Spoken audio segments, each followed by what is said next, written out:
C'est bien plus que ce que l'on croit. Il ne s'agit pas seulement des 1,3 milliard tonnes d'aliments que l'on jette à la poubelle à l'échelle mondiale. Une quantité suffisante pour nourrir 3 fois tous ceux qui ont faim à travers le monde. Nos poubelles débordent de déchets invisibles.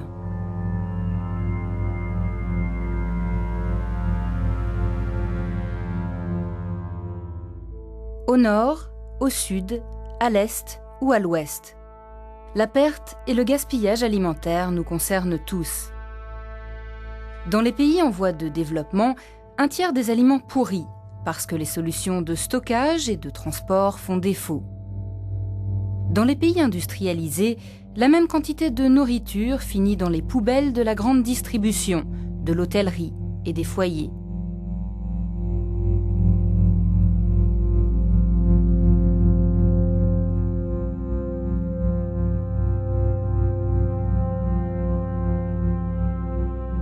À chaque fois que l'on jette un produit alimentaire à la poubelle, on ne gaspille pas seulement de la nourriture. On gaspille également un grand nombre de ressources nécessaires à la production de cette nourriture, telles que l'eau, la surface agricole, l'énergie, le travail et l'investissement. En exportant des produits alimentaires et de la nourriture pour animaux, un pays exporte en même temps ses ressources rares. Jeter une pomme correspond à gaspiller la quantité d'eau potable utilisée pour 7 chasses d'eau. La production d'un seul hamburger requiert 2400 litres d'eau. Rien que la viande en utilise 2200 litres. Un seul hamburger correspond donc à la quantité d'eau de 16 baignoires.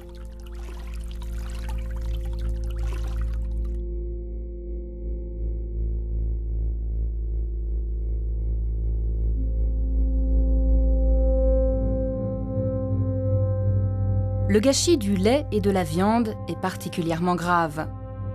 Les produits d'origine animale consomment des quantités énormes en eau et en surface agricole, notamment en raison de l'irrigation et de la culture d'aliments pour animaux. À l'échelle mondiale, le bétail a besoin de 70% de toute la surface agricole.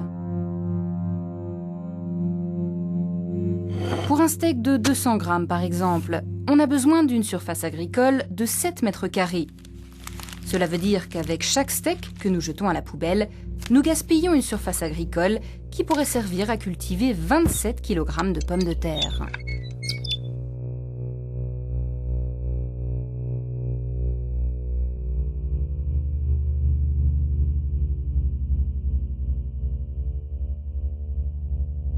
Tout ce qui contribue à l'épuisement des ressources rend, en fin de compte, les produits alimentaires plus chers.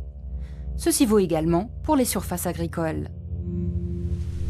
La surexploitation des champs détruit de plus en plus de surfaces agricoles, la base même de l'agriculture. Tous les ans, on perd de manière irréversible plusieurs milliards de tonnes de terres fertiles. Ne reste alors qu'un sol appauvri et stérile. Réduire le gâchis alimentaire, c'est regagner des terres fertiles pour nourrir une population mondiale toujours croissante.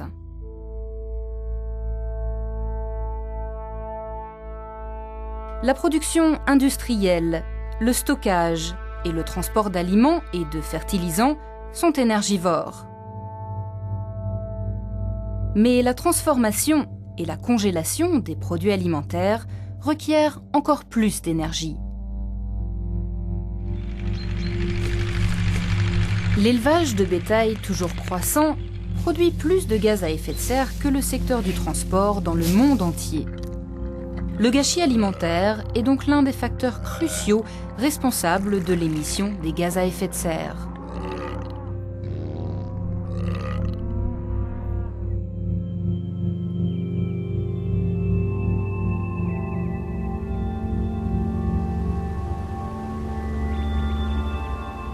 Quelle gestion d'entreprise accepterait 33% de pertes annuelles? Les multiples causes du gâchis alimentaire requièrent des solutions multiples.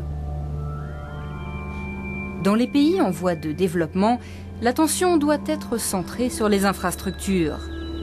Les produits alimentaires périssables doivent notamment être stockés de manière adéquate et transportés rapidement.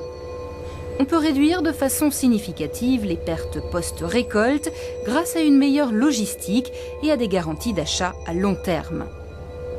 Dans les pays industrialisés, c'est à la politique, aux entreprises et aux individus de supprimer les normes parfois grotesques concernant la bonne forme des fruits et légumes, de réexaminer l'étiquetage paradoxal et contre-productif et de partager le savoir-faire sur le stockage et la préparation adéquate des aliments. N'acheter que ce dont on a vraiment besoin, c'est économiser de l'argent. Consommer la viande avec modération, c'est bon pour la santé. Si on a trop acheté ou cuisiné, on peut toujours le donner ou le partager. Économiser la nourriture, c'est facile.